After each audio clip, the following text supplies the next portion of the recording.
बिस्मिल्लाहिर्रहमानिर्रहीम अस्सलाम वालेकुम। इस वक्त पूरा पाकिस्तान मुकम्मल तौर पर हाई अलर्ट है और इसमें सबसे बढ़कर पाकिस्तान के अंदर जो सिक्योरिटी फोर्सेस की स्पेशल यूनिट्स हैं और एसएसजी कमांडोस, ये इस वक्त मुकम्मल तौर पर पूरे पाकिस्तान में हाई अलर्ट है। और हर जगह, देखिए, ओपनली बातचीत नहीं की जा रही, लेकिन हर जगह मुकम्मल तौर पर तमाम के तमाम शहर इस वक्त हाई अलर्ट पर रखे गए हैं। और इस सूरत हाल में पाकिस्तान में कहीं भी बड़ी दहशतगर्दी की लहर उठने का खदशा है। तुर्बत में इस वक्त हमला हुआ है और इसके बाद जो अजीबोगरीब सूरत हाल है कि बलूचिस्तान के अंदर बहुत बड़े पैमाने पर दहशतगर्दी का खतरा है। इस वीडियो की अहम डिस्कशन चलती रहेगी, लेकिन इससे पहले आप वीडियो को लाइक करें, हकीकत टीवी को सब्सक्राइब कर लें और बेल आइकन पर ज़रूर क्लिक करें। अब आप ये देखेंगे और आप ये सोच भी रहे होंगे कि हुआ क्या है कि पिछले काफ़ी अरसे से अचानक पाकिस्तान में दहशतगर्दी की लहर इतनी ज़्यादा उठ गई है जिसका अंदाज़ा लगाना भी मुश्किल था। असल में इस वक्त जो सूरत हाल पैदा हो रही है, इसको आप इस तरह समझिए कि मामला इतने ज़्यादा ख़राब है, ये डायरेक्टली लिंक है इमरान खान के चाइना के टूर के साथ। देखिए, पहले कोशिश ये की गई कि इमरान खान का टूर पूरी तरह कैंसिल किया जाए, कम से कम 25 से 50 पाकिस्तान के फौजी और एफसी और दीगर उनको शहीद करने का प्लान था कि इमरान खान अपना टूर कैंसिल करें। अब एक तरफ तो इमरान खान चाइना पहुंचे हैं, वहां पर डिस्कशन ये हो रही है चाइना के साथ। देखिए, इमरान खान जो वहां पर पहुंचे हैं, बीजिंग ओलंपिक्स तो सिर्फ एक बहाना होता है, वहां पर गुफ्तगू जारी है, मामला वहां पर तय हो रहे हैं, सूरत हाल वहां पर बुरी तरह एक्सचेंज हो रही है कि करना क्या है, चीजों को लेकर कैसे चलना है मुस्तकबिल के अंदर। इस सूरत हाल में एक ही चीज डिस्कस हो रही है, वो है बलूचिस्तान। बलूचिस्तान जब डिस्कस किया जा रहा है पूरी तरह, तो बलूचिस्तान के अंदर सी पैक है। अब आप देखिए कि जब तक इमरान खान वहां पर रहेंगे, पूरी कोशिश की जाती रहेगी कि वहां पर डिस्कशन जब सी पैक हो रही हो तो बलूचिस्तान में हमले जारी हो, ताकि पैगाम ये जाए कि देखो, ये तो अपना संभाल नहीं सकते, तो तुम्हारे लिए क्या इन्वेस्टमेंट का सीन बनाएंगे। असल में चाइना इस वक्त कोशिश ये कर रहा है कि बलूचिस्तान के अंदर वो इन्वेस्टमेंट लेकर आए, खुद वो इन्वेस्टमेंट लाना चाह रहा है और हम दूसरे ममालिक को भी पिच करें। यानी हम यूएई को कह रहे हैं, हम सऊदी अरब को कह रहे हैं, हम डिफरेंट ममालिक को कह रहे हैं कि आप यहाँ पर आकर इन्वेस्टमेंट करें। और इस सूरत हाल में दहशतगर्दी की लहर उठी है। देखिए, इमरान खान का चाइना का दौरा, आप यहाँ से अंदाजा कर लें कि राहुल गांधी ने स्पीच की। राहुल गांधी ने कहा कि इमरान खान चाइना के जो करीब चले गए, यानी पाकिस्तान जो चले गए हैं चाइना के इतने करीब, ये असल में हमें रोकना था। और मोदी की पॉलिसीज की वजह से हुआ यूं है कि बजाय के भारत जाता चाइना के करीब और पाकिस्तान को आउट करता, पाकिस्तान चाइना के करीब चला गया। और इस पर आप देख लें कि वो हथियार दे रहे हैं, चीजें डिफरेंट दे रहे हैं, ये वहां पर इस वक्त डिस्कस हो रहा है। असल में ये जो दहशतगर्दी की लहर है, ये है स्लीपर सेल्स। ये स्लीपर सेल्स आपके मुल्क में जब एकदम उठे हैं, तो उसके बाद ये हमले के लिए पूरी तरह तैयार है। अब असल में पिछले काफी अरसे से मामला कुछ इस तरह थे कि पहले तो अफगानिस्तान का इशू था। अब अफगानिस्तान की बजाय आपके मुल्क के अंदर बड़े पैमाने पर इंटेलिजेंस बेस ऑपरेशन की जरूरत है। देखिए, इंटेलिजेंस बेस ऑपरेशन तो चल रहा है, लेकिन हमें एक बहुत बड़ी तादाद के अंदर, जिस तरह हमने जरबेस किया था, हमें एक बड़ा ग्रैंड ऑपरेशन करना है। चाइना से इस वक्त इमरान खान की जो डिस्कशन जारी है, उसमें वो हमें बता रहे हैं और हमारी मदद करने जा रहे हैं एरियल इंटेलिजेंस के हवाले से।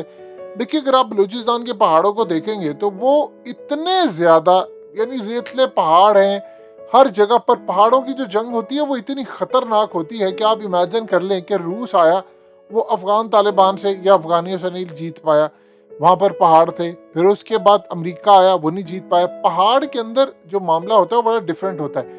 आप देखिए कि आप किसी भी जगह पर अगर दुश्मन पर हमला करते हैं पहाड़ों पर, तो उसके ऊपर आप जितने मर्जी धमाके या कुछ कर दें या मिसाइल मार दें, उसकी जो नीचे बेस है उसको फर्क ही नहीं पड़ता। आप कुरान मजीद में देख लें, अल्लाह पाक ने फरमाया है कि ज़मीन को बैलेंस करने के लिए पहाड़ यहाँ पर लगाए गए, यानी गाड़ दिया गया। तो इसका जो मटेरियल है वो सबसे ज़्यादा स्ट्रांग होता है, लिहाजा इस सूरत हाल में आप इस पर कुछ भी करें असर नहीं होता। अब यहाँ पर जो असल इशू आया हुआ है उसको आप समझिए। इंटेलिजेंस इदारों ने क्यों एसएसजी कमांडोज को इस वक्त हाई अलर्ट किया, फौज भी मुकम्मल तौर पर अलर्ट है। उसकी वजह सबसे बड़ी ये है कि भारत चाइना के साथ मामला खराब हो रहे थे। अब जब भारत ने देखा कि आपको ये मामला ठीक है, देखिए, लोग अक्सर क्वेश्चन उठाते हैं कि भारत अगर ये करे, भारत वो करे, अमेरिका करे, तो हम क्या करें। आप पर जो जंग इस वक्त मुसल्लत है वो बड़ी है, और ये बिल्कुल ठीक बात है। लोगों का क्वेश्चन बिल्कुल जायज़ है, क्योंकि जितने सहूलतकार है, या वो असम्बलियों में बैठे हुए हैं, बड़े बड़े ओहदों पर बैठे होते हैं, या पाकिस्तान के अंदर उनको सजा नहीं मिलती। उज़ैर बलोच का केस देख ले, वो क्या था, कराची अलग करना था। और फिर इसी तरह वो ईरानी इंटेलिजेंस एजेंसी के साथ काम कर रहा था जो बलूचिस्तान के अंदर एक्टिव थी। हमें जो काम करना है वो इनको सजा देनी है। अब आप देख लें, उज़ैर बलोच को कोई सजा नहीं मिल रही। अब क्या कर सकते हैं? जब इस तरह की सूरत हाल होगी तो आपके फौजी मरेंगे, शहीद होंगे, और इसके बाद एफसी के जवान शहीद होंगे, क्योंकि हमने उनकी शहादत को लेबल लगा दिया है कि जी ये कौम के लिए, ये वतन के लिए कुर्बान हुए। क्या हमने गाजर मूलियों की तरह अपने जवान शहीद करवाने हैं? सबसे बड़ा प्रॉब्लम यह है कि आप उनको इक्विपमेंट्स ही नहीं देते। अब चाइना से इमरान खान की जो बातचीत चल रही है, वो हमें एरियल इंटेलिजेंस देने जा रहे हैं। वो दे रहे हैं हमें कुछ ऐसी टेक्नोलॉजी जिससे हम दुश्मनों पर काबू पाया जा सके। देखिए, एक चीज आप ध्यान में रखिएगा, चाइना चाहे टेक्नोलॉजी में जितना मर्जी आगे है, लेकिन चाइना ने इस तरह की जंग कभी अपने ऊपर मुसल्लत नहीं देखी। अमेरिका ने अपने अंदर नहीं देखी। अमेरिका तो इवन के शिकस्त खा चुका है, चाइना से बेहतर उसने शायद इस सूरत हाल में देखी। पाकिस्तान यहाँ पर लड़ चुका है। आपको यहाँ पर हिकमत अमली वो अपनानी होगी जो अफगान तालिबान ने अपनाई थी पहाड़ों के अंदर।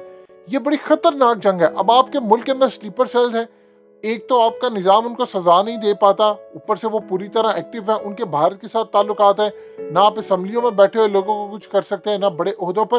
तो इस मामला, इन तमाम चीज़ों के बाद आपको क्या ऑप्शन नज़र आती है कि आप अपनी फौज को अलर्ट करते हैं, क्योंकि मुल्क के अंदर दहशतगर्दी बड़े पैमाने पर होने का खतरा है। लाहौर से लेकर, इस्लामाबाद से लेकर, कराची से लेकर बलोचिस्तान, पिशावर, यानी पूरे का पूरा मुल्क इस वक्त हाई अलर्ट कर दिया गया है। और किसी वक्त कहीं भी आपको बड़ी दहशतगर्दी की लहर नजर आएगी। आप देख लें, कब तक आप टीमों को ये कहेंगे कि मुल्क के अंदर अमन है, ये चीजें हैं।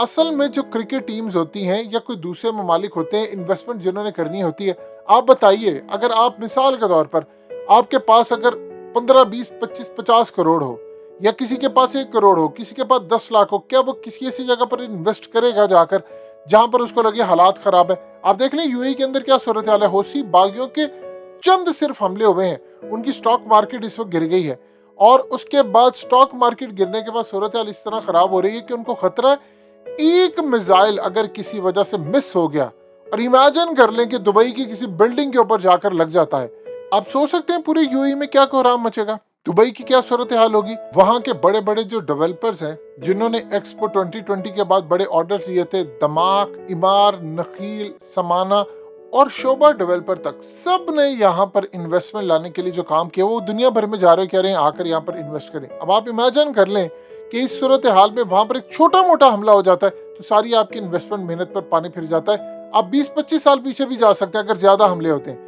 तो एक बात आप अच्छी तरह समझ ले, इन्वेस्टर नहीं आएगा, नहीं आएगा, किसी जरूरत नहीं आएगा अगर आप अमन नहीं लेकर आएंगे।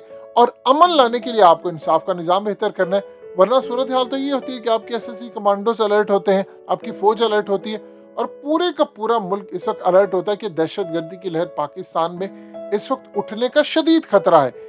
लिहाजा यहाँ पर एक बड़े लेवल पर जिस तरह ऑपरेशन रद्दुल फसाद या फिर हमने ज़रबे अस्ब किया था, हमें बड़े पैमाने पर करना है, लेकिन सहूलतकारों को जो पिछली दफा छोड़ा था उसका खमियाजा भुगतना पड़ रहा है।